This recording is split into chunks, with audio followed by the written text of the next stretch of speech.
Bom dia a todos! Graça e paz do Senhor Jesus seja com todos nós. Uma ótima terça-feira para todos. Hoje é dia 13 de junho de 2023. Seja muito bem-vindo ao nosso devocional de hoje. E nesta terça-feira vamos dar sequência à nossa maratona de leitura bíblica. Hoje nós vamos de Neemias 9 e 10. Normalmente a gente fala de 3 capítulos por dia. Só que aqui em Neemias eu resolvi fazer um pouco diferente, porque nós temos capítulos tratando de assuntos distintos. Então, ontem, por exemplo, nós tratamos de um assunto e hoje o assunto é um pouco diferente. Ontem nós tratamos do assunto relacionado à lei de Deus, a leitura e a aplicação da lei de Deus, e hoje nós vamos falar sobre o arrependimento, que é resultado desta leitura, desta meditação na lei de Deus. Deixa eu ler já o texto aqui, que vai dar norte aí para a nossa conversa nesta manhã. O texto é Neemias capítulo 9, versículo 1 e 2. Neemias capítulo 9, 1 e 2 diz assim: No 24º dia do mês, os israelitas se reuniram, jejuaram, vestiram pano de saco e puseram terra sobre a cabeça. Os que eram de ascendência israelita tinham se separado de todos os estrangeiros. Levantaram-se nos seus lugares, confessaram seus pecados e a maldade dos seus antepassados. E aí o capítulo vai seguir nessa direção, uma direção de confissão de pecados. Então o tema, tanto do capítulo 9 como do capítulo 10, é a oração de arrependimento, ou o arrependimento. A gente poderia até focar aqui na oração, porque essa oração que está registrada aqui no capítulo 9 de Neemias é linda, lindíssima, mas a gente vai falar do que o autor realmente intentou falar, que é em relação ao arrependimento. Bom, depois de ouvir a lei de Deus e de serem confrontados com seus pecados, o povo começa a agir de acordo com a vontade de Deus. Então, eles ouviram a lei de Deus lá em Neemias capítulo 8, e aí depois de ouvirem a lei de Deus, eles foram confrontados. Olha, tem algo muito errado com nós mesmos, estamos distantes da vontade de Deus. E eles precisavam então de arrependimento, eles precisavam deixar para trás aquelas práticas de pecado e regressar ao caminho do Senhor. Arrependimento, quando a gente fala de arrependimento, a gente precisa se lembrar que arrependimento ele é nuclear na vida daqueles que adoram a Deus. A vida de todos aqueles que dizem que adoram a Deus devem viver uma vida de arrependimento. Isso está em toda a Bíblia, do Gênesis ao Apocalipse. Somos chamados o tempo inteiro para o arrependimento. Somos chamados o tempo inteiro para essa condição, que é uma condição importante para todo aquele que adora a Deus. Agora, algumas coisas sobre o arrependimento precisam ser faladas, talvez com frequência, para a gente não confundir um pouco o que é arrependimento. Primeira coisa é que o arrependimento ele não está restrito a ações de pecado. E aqui nesse caso a gente vai ver isso de maneira muito clara. O povo agiu de maneira pecaminosa, mas o pecado, e se você ler a oração, você vai perceber isso, o pecado está muito mais ligado a coisas como rebeldia, como obstinação, como idolatria, como orgulho, arrogância e assim por diante. Então, não era apenas agir de maneira pecaminosa, mas também ter atitudes pecaminosas. O que nós aprendemos, não só aqui, mas sobre o arrependimento, é que toda ação que nós fazemos, sejam elas ações simples ou até mesmo ações mais complexas, todas essas ações, e eu estou falando ações de pecado, elas têm uma raiz maligna. Então a questão não é a ação em si. Se mata a ação, mas não mata a raiz, daqui a pouco aquela ação vai estar acontecendo novamente. Por isso é necessário uma transformação de coração. Essa é a obra que a Bíblia diz do Espírito Santo. Nós recebemos a palavra com a mente, ou seja, precisamos da mente para poder receber a palavra. Essa palavra desce para o coração, transformando o coração e aí sim gerando uma nova atitude em relação àquela situação. Por isso não adianta muitas vezes ficar falando o que você deve ou não fazer. Por quê? O que você deve ou não fazer está ligado a uma raiz. Então, falar para o marido tem que tratar bem a esposa, falar que a esposa tem que tratar bem o marido, isso é tratar as ações.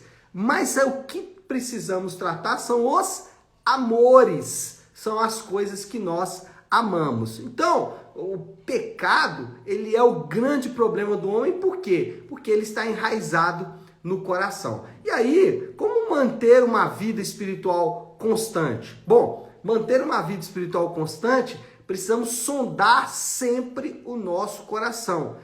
Muitas vezes, quando a gente fala de arrependimento, alguém pensa lá no início da vida cristã.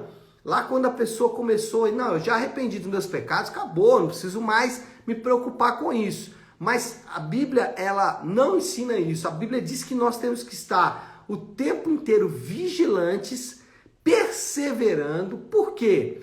Porque o pecado, ele é astuto em criar novas raízes. Então a gente precisa estar sempre sondando o nosso coração, sempre analisando as nossas motivações. Por quê? Porque nós podemos nos perder mesmo depois de já ter se arrependido e deixado ações de pecado. Mas aquelas ações podem voltar se nós não mantemos uma vida espiritual saudável. E o que eu faço para manter uma vida espiritual saudável?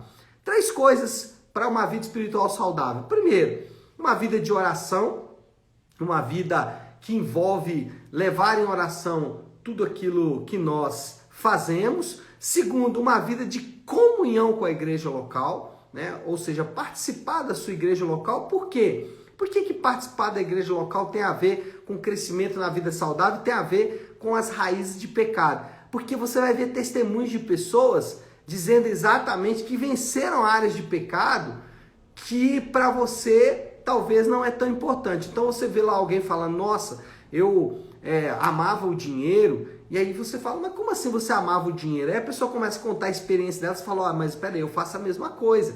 Então a vida em comunhão, ela é fundamental para moldar a nossa ética, para moldar o nosso testemunho. Ver irmãos superar dificuldades é fundamental para superarmos também as nossas próprias dificuldades. E também uma vida devocional saudável, de leitura da palavra, de estudo da palavra, de aplicação da palavra, mas principalmente uma vida comum, uma vida em que você não vai simplesmente estudar a palavra, mas também aplicar a palavra. Então, a primeira coisa, arrependimento não está restrito a ações de pecado. Segundo, arrependimento envolve amar a lei de Deus. Eu quero ler um texto com vocês aqui, só para vocês entenderem o que eu estou dizendo quando eu falo que arrependimento envolve amar a lei de Deus. Olha o versículo 33 do capítulo 9. Olha só o que eles falam na oração. Eles dizem assim, em tudo que nos aconteceu, fostes justo. Olha só, eles estavam, se você ler a oração, eles estavam aqui orando e dizendo, Deus, olha o que aconteceu com a gente. Eles vão descrevendo, desde a saída do Egito, até o período da entrega da lei, a rebeldia na entrega da lei, a rebeldia e a obstinação durante os reinos, depois as idolatrias durante o período dos profetas e tudo mais. Então eles vão descrevendo cada uma das coisas e aí por fim eles dizem, nós viemos para o exílio. E eles vão dizer, viemos para o exílio de maneira justa. Então eles estão exaltando a lei de Deus, dizendo o seguinte, Senhor, o Senhor tem razão, nós fizemos isso mesmo e mais, o que o Senhor fez foi justo, o que o Senhor fez foi santo, foi verdadeiro. Por quê? Muitas vezes o arrependimento, ele até existe, eu arrependo, eu reconheço que pequei, mas eu não consigo entender por que Deus fez o que fez. Ou eu não consigo admitir que Deus está correto em sua lei. E aí eu fico, nossa, mas que coisa pesada. Não adianta. Arrependimento envolve amar a lei de Deus. Não adianta obedecer a Deus. É preciso amar a lei de Deus. É preciso você e eu, e aí é um exercício mesmo intencional. Nós não vamos fazer isso naturalmente. Naturalmente, o nosso coração vai odiar a lei de Deus. Alguém certa vez me perguntou, pastor, É possível alguém no inferno se arrepender? É possível. O problema é que quem leva o homem ao arrependimento não vai fazer isso lá no inferno, que é o próprio Deus. A ideia é, por vontade própria, não vamos nos arrepender. Somente Deus pode fazer isso conosco. Então, é uma ação intencional de buscar ao Senhor para amar a lei dele. Muitas vezes vamos ler a lei de Deus, vamos rejeitar a lei de Deus e aí vamos precisar pedir: Senhor, me ajuda a amar a sua lei, me ajuda a amar os seus mandamentos, todos eles. Então, não adianta apenas obedecer, é preciso amar a lei de Deus. Foi o que eu disse no ponto 1, que é a raiz. Não adianta você deixar o pecado e continuar abraçado afetivamente ao pecado. Em algum momento ele vai se manifestar novamente. Então é importante deixar as ações de pecado, matar as raízes de pecado e amar a lei de Deus, porque você vai substituir o amor pela carne e pela lei do mundo, pelo amor à lei de Deus. E em terceiro lugar, arrependimento implica decisão de deixar o pecado permanentemente. Então, se primeiro, arrependimento não está restrito a ações de pecado. Segundo, arrependimento envolve amar a lei de Deus. Terceiro, arrependimento implica a decisão de deixar o pecado permanentemente. Olha aqui o versículo 38 do capítulo 9. Na verdade, já está ali na transição entre o 9 e o 10. Olha o que diz. E esse aqui é legal. Em vista disto, estamos fazendo um acordo por escrito. Eles assinaram um pacto. Eles pactuaram. Eles afirmaram juntamente que iriam obedecer à lei de Deus. É interessante isso, né? A assinatura de um pacto mostrando exatamente uma comunidade pactual, uma comunidade que é aliançada em um pacto. É importante que toda comunidade cristã ela tenha pactos, porque esses pactos que vai manter aquele povo caminhando na mesma direção. Então, vários pactos nós fazemos juntos, e esses pactos eles nos ajudam em momentos de decisões importantes. E aqui é legal que o povo assinou esse pacto. Olha, vamos obedecer a Deus a partir de agora. A ideia aqui é que uma vez que o pecado tenha sido identificado, ele deve ser imediatamente combatido. Ou seja, os inimigos de Deus devem ser os nossos inimigos também. Nesse caso, tem um ensino muito didático. Primeiro, não brinque com o pecado. Pecado, ele não deve ser subestimado em segundo lugar. Então, pecado, você não deve brincar com ele, você não deve subestimar ele. E terceiro, persevere em vencer o pecado. Ou seja, vença hoje, amanhã você vai ter que combater e vencer novamente, depois novamente e assim por diante. Lembrando sempre, pecado não é somente ações de pecado. Por trás de uma ação de pecado está uma atitude de pecado, está um amor, orgulho, arrogância, rebeldia, obstinação, idolatria. Então é importante você identificar isso e abandonar, trabalhar firmemente contra ele. Como você faz isso? Não brinque com o pecado, não subestime o pecado e persevere em vencer o pecado. Tá certo, meu povo? Acho que é isso, né?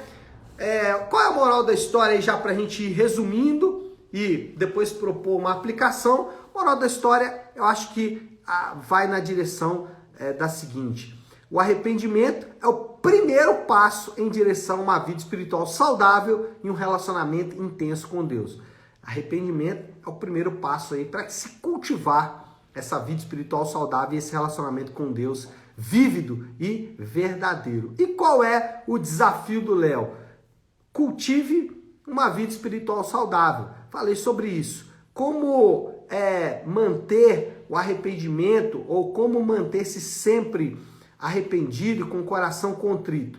Mantenha uma vida espiritual saudável. Como que você faz isso? Oração, né? Sempre orando, sempre colocando diante de Deus, lembrando que oração não é um método, né? Mas é muito mais um meio de graça, e a gente vai falar disso aí um pouco mais à frente nos nossos devocionais. Contrição, ou seja, sempre o coração contrito, coração temente a Deus, e vigilância, sempre mantenha vigilância. Mas o último aqui é talvez importante a gente rejeita às vezes. Tenha sempre alegria. Alegria pelo fato de que Deus revelou a vontade dele para você, alegria pelo fato de que Deus te salvou, de que Deus ofereceu perdão para você, de que Deus na cruz do Calvário ofereceu um caminho para você. Então, sempre alegre, porque o Senhor, aprove ao Senhor salvar os seus filhos, aprove ao Senhor buscar o seu povo, e nós somos parte do povo de Deus. Tá certo, meu povo? Vamos orar, vamos colocar tudo isso aí diante de Deus. Se você puder aí, para um instante, aquilo que você está fazendo, e vamos juntos buscar a Deus em oração. Querido Deus, Pai de amor e graça, Senhor, nós queremos, nesse momento de oração, clamar ao Senhor pedindo que a Tua doce e preciosa mão esteja sobre as nossas vidas. Obrigado, Pai, por essa palavra nesta manhã. Reconhecemos que estamos distantes do ideal do Senhor e por isso precisamos da ajuda do Senhor. Reconhecemos, Pai, que às vezes brincamos com o pecado, subestimamos o pecado e por isso, Pai, é que precisamos da Tua graça, da Tua misericórdia e do Teu amor para nos alcançar, para nos resgatar e para nos salvar. Nós oramos e fazemos isso em nome de Jesus. Amém. Amém, meu povo? Bom, então é isso. Nós vamos ficando por aqui. Que Deus te abençoe. Uma ótima, uma excelente terça-feira para todos. Fiquem com Deus.